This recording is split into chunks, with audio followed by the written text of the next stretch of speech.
Welcome to another Keelhauled podcast. I'm your host, Captain Logun, and we've got a lot of Sea of Thieves news to cover today, so tie yourselves to the mast and hold fast. Ahoy there, pirates. I hope you had yourselves a good week. We got a lot of news, and we got a developer update as well as a patch, and hopefully some good news coming into the patch to come this week. So tie yourselves in, we're going to cover some news. First up on today's docket, we got patch last Tuesday, patch 1.0.6, and this week's patch is going to deliver the first wave of cosmetics that we've seen in the game since the Pirate Legend, and it expands on the sets for the Admiral, Bilge Rat, Sea Dog, and Sovereign sets. So some of these are going to be regional, so in the wilds and the shores of plenty, and then as well as the ancient isles, you're going to find at different shopkeeper outposts in the different regions that only certain stock is available with those item sets. So if you want something and you want to make sure that you go and get it, make sure that you find out what actual set you want and what appropriate outposts have those sets. Otherwise, you're going to be wasting your time, especially if you're just looking to go in and buy something real quick. If you end up in the wilds and you know you need to get to the shores of plenty, just go ahead and quit the game, jump back in, hopefully spawn at one of those two outposts. So just a heads up that some of that stuff is not going to be able to be bought everywhere. Some of it is region sets. So multiple ship sets of the for the ship cosmetics have been added as well too. As far as I know, those are available at all of the different outposts. I haven't seen anything that shows otherwise, and I've been able to see most of them at the different outposts. So we can now purchase and equip the Grand Admiral, the Castaway Bilge Rat, the Ruffian Sea Dog, and the Imperial Sovereign ship customization sets. Also, if you go to the weapon shops at many of the outposts to find their stocks of the Grand Admiral, the Castaway Bilge Rat, the Ruffian Sea Dog, and the Imperial and Sovereign weapons, you're going to be able to use new weapon styles that are unlocked now with some of those customizations. Also, in these patch notes, they released a special launch crew I Have Reached skin. Now, this is only going to be available for a short amount of time, and it's basically to celebrate the beginning of the Sea of Thieves in its first month. So they've added this special weapon to all of the stores. It's going to be available for 2 weeks, and it's already been up for about 1 week. So make sure you guys log in, especially if you don't have a whole lot of time. Go to any outpost. It's only going to cost you 1 gold. So hopefully you have a gold on you. Make sure you get this before it disappears, because it's one of those special items, just like with the launch of the game when we had the day 1 patch, eye patch, that was available for 1 gold too. So make sure you aren't missing out on that. Make sure you get it. It's really awesome. It's got the scope is actually a wine bottle that has a label that says launch crew on it. And much like the regular Eye of Reach, it does have the crack in the bottom of the scope, so it still has that point you can use. It's not a clear, but it does have a beautiful green hue to resemble kind of the actual wine bottle aesthetic for that Eye of Reach. It's really cool. Alright, so one of the other things that they touched upon was the bug with the tutorial invulnerability. See, when you're doing the tutorial, you were invulnerable to player versus player damage. While that may not have been displayed or expressed or shown in any way, what was going on were people were thinking that players at outposts were actually hacking the client, myself included. I actually thought that I was dealing with people who were hacking the client to give them infinite health or not take damage. What was actually going on was the tutorial invulnerability. People were just hanging out in that tutorial state where they were invulnerable and didn't actually complete the tutorial and then continue on with the actual game. So they've decided to make it so that players are no longer invulnerable during parts of the tutorial when first launching the game. And they say that this should resolve confusion around players seemingly being invulnerable at outposts. They talk about reports very seriously, so please log a support ticket and we will investigate further. So that kind of goes into with people saying that people are hacking, and they want to make sure that they aren't banning accounts when it's actually misinformation represented in the game when there's not really any kind of indication about what's going on. So that shouldn't be a problem anymore, and hopefully there's not as much confusion. Hopefully this helps you out. One of the other things they touched on was skeletons accuracy, and this is specifically with shooting cannons from islands at long distances. So they do specify that it is from islands at long distances. So they mentioned that they reduced the accuracy because they realized that players sailing past islands and may not necessarily be trying to engage at those islands are getting hit pretty heavily, especially if you're a solo sloop person and you get knocked off your ship and your ship gets hit a couple times, especially below the waterline, where you're actually having to deal with, now you're stuck in the water and you're waiting for a mermaid. Meanwhile, your ship's taking on damage, and all because of skeletons who just have ridiculous aim at islands that you weren't even trying to go to. So they listened to the feedback. They made sure that they reduced it. I've definitely noticed that it's still pretty dangerous going into a skeleton fort at close distances, although long distance hasn't become as much of a problem. Now, while we're on the topic of skeleton accuracy, I just want to have maybe them take another look at skeletons on the island, especially during Order of Souls quests, where you have waves that spawn up, and a lot of the skeletons tend to have flintlock pistols. And the pistols, as you know, are pretty dangerous, and the skeletons have really sharp accuracy with that. And the only way to really combat that is to try and kite them down into different areas, or have multiple people try and disrupt them with either blunderbusses to knock one out, or swords to kind of knock them back, or even trying to break line of sight with them against rocks. But that's not always possible. So it would be nice if they maybe tone down the accuracy just a couple percentages with the flintlock pistols. The blunderbuss, not too bad because the spread gives you an opportunity to run away and not take as much damage, but the accuracy with the skeletons is definitely really deadly, especially when a big wave spawns right away. And on that, I've started to notice that a lot more skeletons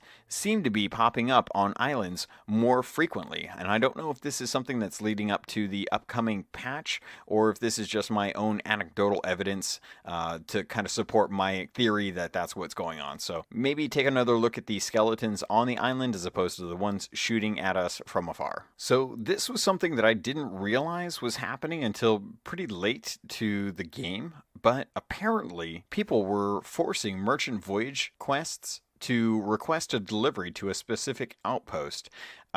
This was something that was pretty much going on, and the way it was explained to me was what people were doing were taking chicken coops from merchant voyages, going out, collecting a bunch of gold chickens, and then taking them out to, say, Ancient Spire Outpost. And then they would sail back, minus one person and the chickens, over to Plunder Outpost. And then they would get quests for the Merchant Alliance, throw them down, and wait and see which ones had Merchant Alliance quests to turn in chickens to the Ancient Spire Outpost. And then if they did, they would have the one person over at Ancient Spire turn in the chicken, they would cancel the quest and repeat the process over. So they would quickly farm up a lot of experience and get a lot of gold out of it. So this has been changed. You can no longer force the merchant voyages to request delivery to specific outposts. It's going to be random, and it's not going to be as easy for you to go to, say, like Ancient Spire Outpost to Plunder Outpost, or Golden Sands Outpost to Sanctuary Outpost, or Dagger's Tooth to Galleon Grave. It's going to be a lot more random. One of the other things that they did was, they said sneaky climbing. The bell on the small ship has been removed, or not moved, but or not removed, but moved to the other side of the ladder to avoid accidental ringing. So this definitely goes along with what I talked about last episode, and it was really amazing to release an episode on Sunday and then find out that that Tuesday they had actually put in a change to move that bell, because that was something that it felt like it might have taken longer than that, but it was kind of cool to make that request and then have it 2 days later in game. So that being said, I have one more request for things to be moved, and that's going to be the bell at the top of crow's nests, because while it's easy for us to get up onto galleons and onto sloops now, trying to get down is a lot harder. And I'm not sure if that has more to do with the fact that there's generally powder kegs up on the crow's nest, because that's going to be the safest place for them, and it's hard to proc that, or not proc, but kind of interact with the ladder. But every time I try and interact with the ladder, I'm either hitting the bell, picking up a powder keg, or actually getting the ladder, at which point I'm finding myself wanting to actually just jump down and try and grab the ladder as I'm going down, which sounds more pirate, but is definitely a lot more hazardous to my knees. Alright, so we got a new video last Tuesday, May 1st, and it was a developer update with Joe Neate, and in this latest developer update, Joe Neate talked about how the studio is actually splitting up the team to have smaller groups of people working on different content patches. So one team will be focusing on the Hungering Deep, while two other teams are going to be working on the Cursed Sails and the Forsaken Shores. As it stands, each team will be working on features that they want to implement with each content drop. The weekly events that will fit in with the content, and also top feedback points that will come from the community, of course. So once each content drop is launched, that team will then move on to the next future content after the second and third content drops. So each team is going to have equal amounts of time to work on the new patches. So this ties in to what they've said in the past about making sure they introduce new features, new ways to play, and items to use in the weekly events. It also lets you know that as the game grows and changes, they will continue to look at the overall feedback from the community and how to make changes to make sure that they're increasing, or they're making sure that the content is being improved for the health of the game overall. They want to make sure that they're doing quality of life changes. So one thing that I'm excited for is the addition, and hopefully it does make it out to Tuesday, but the private and public crews. This is the ability they've talked about that they were working on about 3 weeks before launch, that they had to pull because it wasn't quite ready, and it's been about 2 months since then, and I'm really hoping that they're able to get this in place, because what it will do is it's going to give players the ability to lock crew slots on a ship so that matchmaking doesn't fill those positions with random pirates. This is something that isn't as bad as it was initially. I haven't had to try and brig anyone from randomly joining. Most people have at least someone with a microphone or a PC that can type things out to ask them to leave. So regardless, it will be a great addition, and great that we're going to be able to start saving slots for people when, say, someone leaves or you start up a galleon at the beginning of the voyage. They're also looking for ways for players to be able to share resources like bananas, planks, cannonballs. I do wonder if this will eventually lead for players to be able to trade gold, though. I know that there are exterior issues that come with being able to trade in-game currency thanks to games like World of Warcraft or other MMOs, but I think it would be nice to have a way for players to share gold if they want to help someone buy an item that would normally take them a while to earn, especially if they aren't able to play a lot of the time. One of the key points about this is the game has this idea of not leaving other people behind with progression, that anyone can join the game and earn reputation the way someone else would, even at higher levels or lower levels. So a lower level player can benefit from a higher level voyage. That being said, not everyone gets that time to be able to put into the game to be able to earn the actual gold. And if they want to, say, buy some of the new cosmetics that have just come out, then it's going to be a lot harder for them, because some of them are anywhere from 70k to 140k. I think I spent about 70k just on a full set of new cosmetics for the clothing alone. So being able to give gold would be a nice way to give newer players a cosmetic leg up as kind of a welcoming present. It's not a big issue, so I don't expect them to really put a lot of time into it. But if they do decide to do it, then I do want them to really kind of think through how that would work, because you do run into those problems where if you can trade gold, then people will sell gold online, and they will be trading real money for in-game currency. Next up on today's docket, I was able to sail last Saturday with Captain Jay and crew from the Crow's Nest over on YouTube, and we had a blast.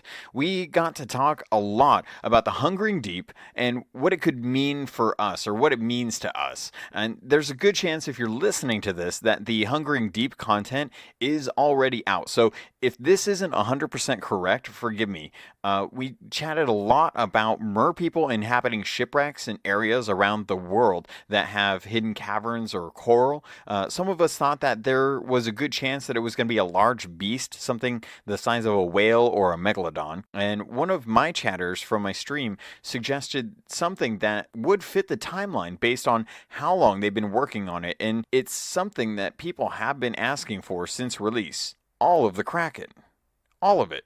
The body, the head, everything. So one of the large criticisms of this game is involving the Kraken and it not having a full body. If you've had the pleasure of meeting Karen, then there's a good chance you're already aware that the tentacles you see are spread out and the water is completely opaque. There's no way to see the actual Kraken, and we still only have a rough idea of the size based on the skeletons found around some of the islands. So given the amount of time since launch that they have had to work on the Hungering Deep, it stands to reason that they would only have time enough to add a second phase to the Kraken dealing with its body. Now, I know some people will say that the content update said that it was going to be a new AI threat, that basically the stuff coming was going to be different from what we already have in the game. And technically, that is true, but I would argue that having a Kraken that you have to go underwater to fight off the body of it, the brain or the beak or the maw of it, would technically be new AI, because we already have the tentacles and we already understand how that AI works. So the body of a Kraken could be different for all we know. The tool that they alluded to about communicating with ships over long distances would work for this too. For how large the black pool is that marks off where the Kraken's range is. The only thing I'm not sure about is if they will be able to, if we're going to be able to summon the Kraken, or if there's going to be some sort of invisible indication that it's around. Back in the content plans video, they did say it would be something you would have to uncover, and a lot of people have been hoping for merpeople, but I don't know how a threat like that would require a new way to communicate with other crews to try and overcome that new AI threat. So since the second patch came in May, we haven't seen it yet, and they did say that they would be teasing some of this leading up to the next big content drop, which brings me to the next item on today's docket. Ludo Crypto is back with news uncovering details about one of the uncharted islands in Sea of Thieves. If you sail to L14, you're going to find what he discovered with the new patch that happened last week, that the shipwreck that is present at that island has a name: the Killer Whale. The wreck also has a new mast that is breaching the surface and making the crow's nest more visible. So it's a more kind of visible thing out in the world to kind of entice you to go check it out. It looks like this is going to be the first of small changes that they're adding in the lead up to the Hungering Deep. I'm just saying this is speculation because I don't understand why they would add this detail when they're trying to work on content as it is. But we know that they've said that they're leading things up into the next content drop. So all of this is to say that I want players to temper your expectations with the first content drop. I'm sure, just like the new customizations that came with last week's patch, that this will be larger, but not epically large. Expect more random exploration with reefs and wrecks, and more dangers to be had on islands, and possibly the Kraken, as well as, or maybe not the Kraken, but a large new AI, maybe like a whale or something around like a sea monster. So any more than that, and I'd be surprised and delighted. But low expectations with high hopes. Last item on today's docket, and really just a small touch up on something that I talked a lot about in the past. I want to address the Chips Ahoy cookie promotion, because this is something that I was looking into as people were continually letting me know that they needed codes and the codes that they were getting weren't working. And I've been really trying to make sure that I can get codes for people when I can. Unfortunately, I'm not doing the thing where people are just taking photos of the codes. The no purchase necessary, as far as I can tell, relates to the Xbox promotion with a contest involving that. The So the back of the box actually says that this is a timed exclusive content in the US, that it may be available with other offers after the promotional period and may be available during the promotional period in other territories. So we don't know if that means people in other territories can use the codes like they have been, or if or if the other areas will be able to get these items eventually through other promotions. I'm not 100% sure on if the promotional material is going to end at the end of May either, because it doesn't really specify that from what I can tell. But it does say that the codes can still be used up to the end of the year. Unfortunately, the back of the box also states that this is not, that Microsoft is not a sponsor for this contest. So I don't know. Rare hasn't said anything about this. Microsoft hasn't said anything about this, and Chips Ahoy still is quiet on the topic. So I don't know who's running this or how they worked it out, but I really hope that this is something that after the timed exclusivity wears off, that people will be able to get these Onyx items without having to try and bargain with people to get codes online from retailers or people getting, like taking photos. Like this is the worst way to have to deal with DLC. Like this is not, it's on par with what I expect to deal with random loot boxes. Like there's a chance you're going to get it, but you're not guaranteed. People in other countries can't even get this stuff right now, and it's frustrating to me because I want them to be able to enjoy it the way I enjoy it, which always kind of brings me right back to the ideas. Like some of the best looking stuff is stuff that is items or stuff that you have to get by buying other things outside of the game. Why can't we just have some really cool black clothing in game? Everything is kind of this kind of desaturated hues of colors, and black is the only thing that's really bold in the game. So Rare, this is my hill that I'm dying on. It is my soapbox. It is my platform to be able to speak about the game. Please start offering some of this content that has the black appearance in game for people who can't get codes by means that you've done in the past through pre-orders, through promotional items that tie in with hardware, or through promotional items that tie into sugar cookies. Please let them get this stuff. It's just cosmetics. It's not going to increase my value. I don't need it. I want it, but the only way I can get it is to buy it outside of the game. Please put something in the game that's black, that gives people the opportunity to have that pirate fantasy of Blackbeard or Pirates of the Caribbean, whatever they want, whatever they dream up. Give them that ability. Why does it have to be locked behind purchasing stuff? Okay, I'm gonna drop the cookie shenanigans from now, but I'm sorry. That was the one thing that I wanted to really just kind of get on my soapbox about. Last week I talked about some of my favorite streamers they're my Sunday morning sermon. Every Sunday morning, these guys, Rapture Replay, are on Mixer, and they play for quite a while, Sea of Thieves, and it's a duo sloop, and they've committed to earning Pirate Legend, and they're pretty much doing it exclusively together. The reason I bring these guys up is because I found them on Reddit when they were doing a giveaway, and they do a giveaway pretty much every weekend. The giveaway that they did that drew me in was a plaque of wood that was wood burned with the Sea of Thieves Reaper's mark on it, and it looked amazing. And they've got some other stuff coming down the line, especially with wood burning, that looks awesome as well, like a treasure chest that has some of the Sea of Thieves logos and stuff on it. It looks amazing. But the reason why I want to bring this up is because last week I brought them up and I plugged them, and I gave the wrong date. I said Saturday, and they brought this up to me, and then they teased me about it, and I felt bad. And now I want to make amends. I want to let them know that it is Sundays in the morning. They are, I believe, Central Time. Let's see. This morning they started at 10:30 Central Time. It was about 8:30 PST for me, I think, when I started watching them. But give them a chance. Go take a look. Count Wintermute and Uncle Antagonist are two of my favorite streamers right now. They don't, I mean, they're going to work their way to Pirate Legend, but they don't rush it. and it may take them a long time, but I love that they're doing it. It's great to see, and the giveaways and the general vibe that they put off is just really it's really enthralling to see that, and I'm glad to see that with other streamers as well.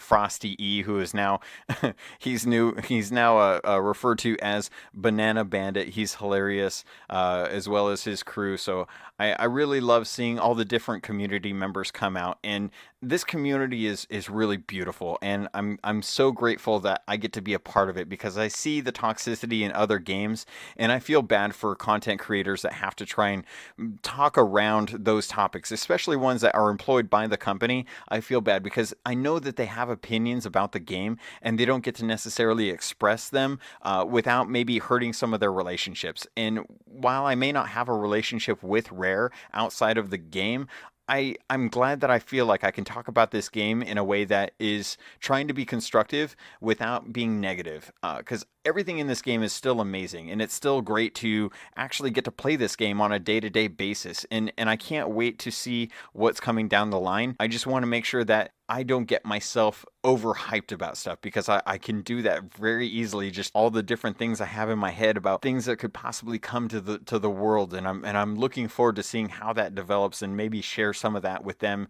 in case that no one bothered to speak up at a meeting and say, hey, by the way, wouldn't it be great if the skeleton captains had voiceovers that reflected their kind of fearless nature, and they instilled fear in the pirates and kind of taunted you as you came to kill them and stuff. Like something like that would be really cool, but I'm talking with other people about that too. So thank you, everyone. That's going to do it for this episode. I hope that you enjoyed it. If you did, please let me know over on iTunes. Not iTunes. What is it now? It's Apple Podcasts. Yeah, if you go to Apple Podcasts, please, I would love to have a 5-star review, or not even a 5-star review. 5-star would be great, but let me know what you think. Let me know what you feel about this podcast. If it's something that's working for you, if it's not, let me know how you feel. If you want to reach out to me, you can do that. I didn't touch on that earlier on, but if you want to get a hold of me, there's lots of ways you can do it. At CAPT_LOGUN on Twitter. My email address is CAPTLOGUN@gmail.com. If you want to sail with me, feel free to do so. Join my Discord. The Discord is going to be in the links. I sail on twitch.tv/CAPT_LOGUN Tuesdays, Thursdays, and Saturdays. Saturdays tends to be a longer stream sometimes. I generally sail at nighttime when I actually have time. So I would love to sail with you. Hit me up. Let me know. Love you guys. Keep being good pirates or bad pirates. Be pirates. Arr.